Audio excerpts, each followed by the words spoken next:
வணக்கம். இது உங்கள் காஞ்சி கடிகை. கல்வியை எளிமையாக்கும் ஒரு தளம். முதல் முறையாக வீடியோவை பார்க்குறவங்க நம்ம சேனலை சப்ஸ்கிரைப் பண்ணிவிடுங்க. வாங்க வீடியோவுக்கு போகலாம். ஹாய் ஸ்டூடெண்ட்ஸ், இந்த வீடியோவில் நம்ம பார்க்க போகிறது சயின்ஸ் செகண்ட் யூனிட் ஆப்டிக்ஸ் லெசனோட இம்பார்ட்டன்ட் கொஸ்டின் அண்ட் ஆன்சர்ஸ். எப்பவும் போல் புக் பேக் இல்லாமல் நம்ம புக்குள்ளேருந்து இம்பார்ட்டன்ட் கொஸ்டின்ஸ் கொடுக்க போகிறோம். இந்த கொஸ்டின்ஸை நல்லா ப்ரிப்பேர் பண்ணுங்கள். எக்ஸாமில் கண்டிப்பாக அதிக மார்க் ஸ்கோர் பண்ணலாம். வாங்க கொஸ்டின் மார்க் பண்ண ஆரம்பிக்கலாம். First question, properties of light. What are the properties of light அப்படின்னு கேட்பாங்க. 2 மார்க் கேட்டாங்கன்னா 2 பாயிண்ட், 4 மார்க் நம்ம 4 பாயிண்ட்ஸ், 7 மார்க்கில் 7 பாயிண்ட்ஸ் எழுத போகிறோம். ஸோ இங்கே புக்கில் பார்த்தீங்கன்னா மொத்தம் 8 பாயிண்ட்ஸ் பாயிண்ட் அவுட் பண்ணி கொடுத்துருக்காங்க. ப்ராப்பர்ட்டிஸ் ஆஃப் லைட்டுக்கு நீங்கள் இங்கே ஃபஸ்ட் பாயிண்ட்லேருந்து இந்த 7th பாயிண்ட் வரைக்கும் குறிச்சிக்கோங்க. இந்த 7 பாயிண்டில் எது இம்பார்ட்டன்ட் கீவேர்ட்ஸ் அப்படிங்கிறத இங்கே நான் டார்க் பண்ணி கொடுத்துருக்கேன். அந்த கீவேர்ட்ஸை தெளிவாக படிச்சுக்கோங்க. நீங்கள் ஃபுல்லாக எழுதலைனாலும் கீவேர்ட்ஸ் எழுதியிருந்தீங்கன்னா கூட உங்களுக்கு ஆஃப் த மார்க் கண்டிப்பாக கிடைக்கும். ஸோ ஈஸியாக படிங்க. இது ஃபஸ்ட்டு 7 மார்க் இம்பார்ட்டன்ட் கொஸ்டின். இதுக்கு அடுத்து பார்த்தீங்கன்னா நெக்ஸ்ட் பேஜில் லா ஆஃப் ரீஃப்ராக்ஷன் அப்படின்னு கொடுத்துருக்காங்க. இதில் 2 லாஸ் இருக்குது. First law of refraction, second law of refraction. இது ஃபர்ஸ்ட் லாக்கு ஆன்சர் இந்த 3 லைன், செகண்டுக்கு ஆன்சர் இந்த பேராகிராஃப் அண்டு இந்த ஃபார்முலா நம்ம எழுதி ஆகணும். இதுக்கு அடுத்தது பார்த்தீங்கன்னா next important question, scattering of light. Scattering of லைட்டில் what are the types of the scattering of லைட்டுன்னு கேட்பாங்க. 4 டைப்ஸ் இருக்குது. அந்த 4 டைப்ஸ் நீங்கள் ஃபுல்லாக படிங்க. இதில் ரொம்ப இம்பார்ட்டண்ட் எது அப்படின்னும் போது ராலே ஸ்கேட்ரிங் லா. இதை டெஃபினிஷன் கேட்பாங்க 2 மார்க்கில் இம்பார்ட்டன்ட் கொஸ்டின். ஸோ இதுக்கான ஆன்சர் இங்கே நான் டார்க் பண்ணி கொடுத்துருக்கேன். இந்த ஃபார்முலா எழுதணும், அது கீழே அதுக்கான டெஃபினிஷனோட எழுதுங்க. இது முடித்த பிறகு அடுத்த இம்பார்ட்டன்ட் கொஸ்டின் அப்படின்னும் போது லென்ஸ் டாபிக் உள்ளே போகணும். லென்ஸ் டாப்பிக்கில் பார்த்தீங்கன்னா rules for refraction in lenses அப்படின்னு கேட்குறாங்க. இங்கே 2 லென்ஸுக்குமே டயக்ராம் கொடுத்துருக்காங்க.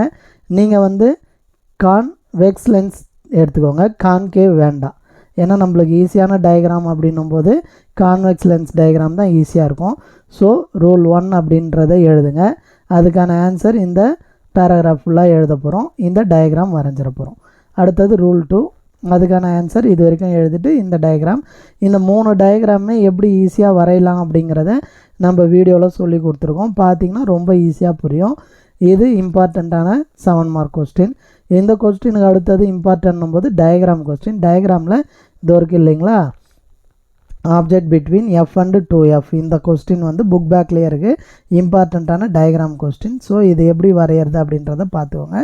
இந்த கொஸ்டினை அப்படியே வரைய பழகணும் நம்ம. இதுக்கு அடுத்தது கொஸ்டின் பார்த்திங்கன்னா அப்ளிகேஷன் ஆஃப் கான்வெக்ஸ் லென்ஸ், அதுக்கு அடுத்தது அப்ளிகேஷன் ஆஃப் கான்கேவ் லென்ஸ் அப்படிங்கிறத மார்க் பண்ண போகிறோம். இதுக்கு நடுவில் பார்த்தீங்கன்னா லென்ஸ் ஃபார்முலா அப்படின்னு ஒன்று கொடுத்துருக்காங்க. What is the formula of lens அப்படின்னா, லென்ஸ் ஃபார்முலா அப்படின்னா 1/f = 1/v - 1/u. இதுதான் லென்ஸ் ஃபார்முலா. இதில் FVU அப்படிங்கிறதுக்கான அப்ரிவேஷன் பார்த்திங்கன்னா இங்கே கொடுத்துருப்பாங்க. அதை எடுத்து எழுதணும்னா 2 மார்க்ஸ் ஸ்கோர் பண்ணிடலாம். அதுக்கு அடுத்தது அப்ளிகேஷன் ஆஃப் கான்கேவ் லென்ஸ் அப்படிங்கிறது இங்கே கொடுத்துருக்காங்க. இதுக்கு அடுத்தது பவர் ஆஃப் லென்ஸ். இது எப்போயாவது கேட்கக்கூடிய ஒரு ரேர் கொஸ்டின் தான். இதுக்கு ஃபார்முலா வந்து P = 1/f. இதே வந்து நம்ம டெஃபினேஷனாக இங்கே எழுதுவோம். அந்த கொஸ்டின் மார்க் பண்ணிக்கோங்க. அடுத்த இம்பார்ட்டன்ட் கொஸ்டின் பார்த்திங்கன்னா difference between concave lens and convex lens. இது நம்ம தனியாக ஒரு வீடியோவே கொடுத்துருக்கோம். இதில் மொத்தம் 6 டாப்பிக்கில் 2 மார்க்ஸ் கண்டிப்பாக இருக்கும். அதை நல்லா படிச்சுக்கோங்க. அடுத்தது பார்த்திங்கன்னா ஹியூமன் ஹை. இது ஒர்க்கிங் கேட்குறாங்களோ இல்லையோ கண்டிப்பாக நீட் லேபிள் டயக்ராம் அப்படின்னு கேட்பாங்க. ஸோ இந்த டயக்ராமை வரைஞ்சி ப்ராக்டிஸ் பண்ணி அதோட பார்ட்ஸை பாயிண்ட் அவுட் பண்ணுங்கள். இது 4 மார்க்கில் கேட்குறாங்க. நெக்ஸ்ட் ஒன் வந்து டிஃபெக்ட்ஸ் இன் ஐ அப்படின்னு கொடுத்துருக்காங்க. இதில் what are the defects in eye அப்படின்னு கேட்டாங்கன்னா அது 4 டைப்ஸ் இருக்குது. நம்ம 4 டைப்ஸும் எழுதி ஆகணும். அதில் நம்மளுக்கு இம்பார்ட்டண்ட் எதுனா மயோஃபியா அண்ட் ஹைப்பர்மெட்ரோபியா.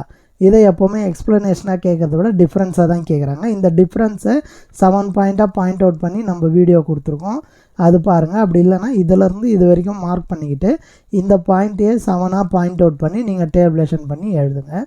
அடுத்த important question and last question இதுதான். Compound microscope. Explain the construction and working of a compound மைக்ரோஸ்கோப்புன்னு கேட்பாங்க. அப்போ காம்பவுண்ட் மைக்ரோஸ்கோப்போட கன்ஸ்ட்ரக்ஷன் எழுதணும், அது எப்படி ஒர்க் ஆகுது அப்படிங்கிறது எழுதணும். நெக்ஸ்ட் அதோட டயக்ராம் வரையணும். இது வரைக்கும் பண்ணோன்னா நம்மளுக்கு 7 மார்க் கன்ஃபார்மாக உண்டு. ஸோ இப்போ இந்த 5 மினிட்ஸில் நம்ம பார்த்தது ஃபுல்லாகவே இந்த செகண்ட் லெசனோட இம்பார்ட்டன்ட் கொஸ்டின் தான். இந்த கொஸ்டின்ஸை நல்லா ப்ரிப்பேர் பண்ணுங்கள், ஹை மார்க் ஸ்கோர் பண்ணுங்கள். நன்றி. லைக், ஷேர், சப்ஸ்கிரைப் மூலமாக எங்களுக்கு சப்போர்ட் பண்ணுங்கள். வீடியோவை ஸ்கிப் பண்ணாமல் பார்த்ததற்கு நன்றி.